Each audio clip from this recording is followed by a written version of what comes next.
क्या आपने कभी महसूस किया है कि कुछ लोग तूफानों में भी खड़े रहते हैं और कुछ हल्की हवा से ही टूट जाते हैं? फर्क ताकत का नहीं है, फर्क है तपस्या, धैर्य और अडिग विश्वास का। आज की कहानी सिर्फ सुनने के लिए नहीं है, ये आपकी सोच को झकझोर देगी और शायद आपकी जिंदगी बदल देगी। मां ब्रह्मचारिणी का जन्म कोई साधारण घटना नहीं थी। वो थी पार्वती जी का स्वरूप, जिनका जन्म हुआ था एक उद्देश्य के साथ।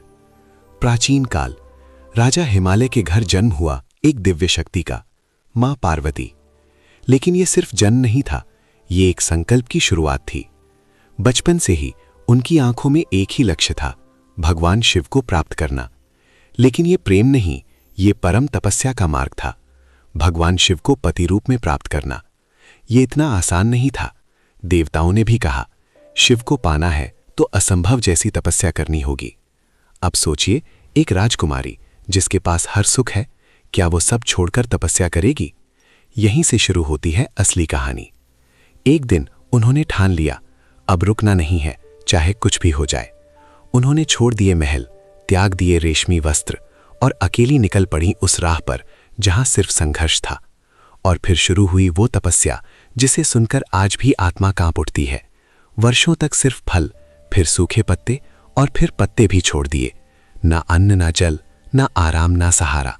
तपती धूप, कड़क ठंड, मूसलाधार बारिश और हर सांस के साथ बस एक ही नाम, शिव शिव शिव। दुनिया हंसी, लोगों ने सवाल उठाए, लेकिन उनका विश्वास कभी नहीं डगमगाया। यही तपस्या उन्हें बनाता है मां ब्रह्मचारिणी। उनका शरीर कमजोर हो गया, हर कदम भारी पड़ने लगा और वहीं से जन्म हुआ उमा नाम का। लेकिन क्या वो रुकी? नहीं, क्योंकि असली परीक्षा तब होती है जब अपने भी साथ छोड़ दें। सालों बीत गए, ना कोई संकेत, ना कोई उत्तर। हर कोई हार मान लेता, लेकिन उन्होंने नहीं। उन्होंने अपनी तपस्या और बढ़ा दी, क्योंकि उन्हें दुनिया पर नहीं, खुद पर विश्वास था। और फिर एक दिन स्वयं भगवान शिव प्रकट हुए।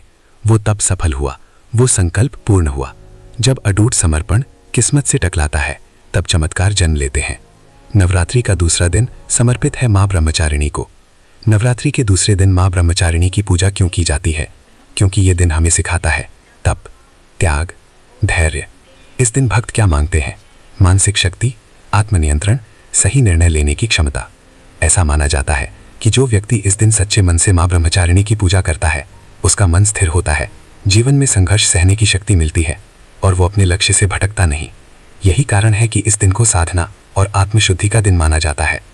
अब सवाल ये नहीं है कि उन्होंने क्या किया, सवाल ये है, आप क्या कर रहे हैं?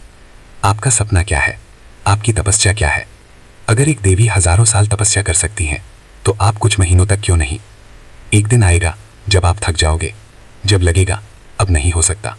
उसी पल ये कहानी याद करना और खुद से कहना, अगर मां ब्रह्मचारिणी कर सकती हैं तो मैं भी कर सकता हूं। याद रखिए, तपस्या जितनी कठिन होगी, सफलता उतनी ही महान होगी। खुद को जीत लो, दुनिया अपने आप जीत जाओगे। जब लगेगा अब नहीं हो सकता, उसी दिन ये कहानी याद करना। अगर आप सच में अपने सपनों के लिए सीरियस हो, अभी कमेंट में लिखो, माय तपस्या स्टार्ट्स टुडे। शेयर करो उस इंसान के साथ जो जल्दी हार मान लेता है। सब्सक्राइब करो, क्योंकि यहाँ मोटिवेशन नहीं, ट्रांसफॉर्मेशन होता है। जय माता दी।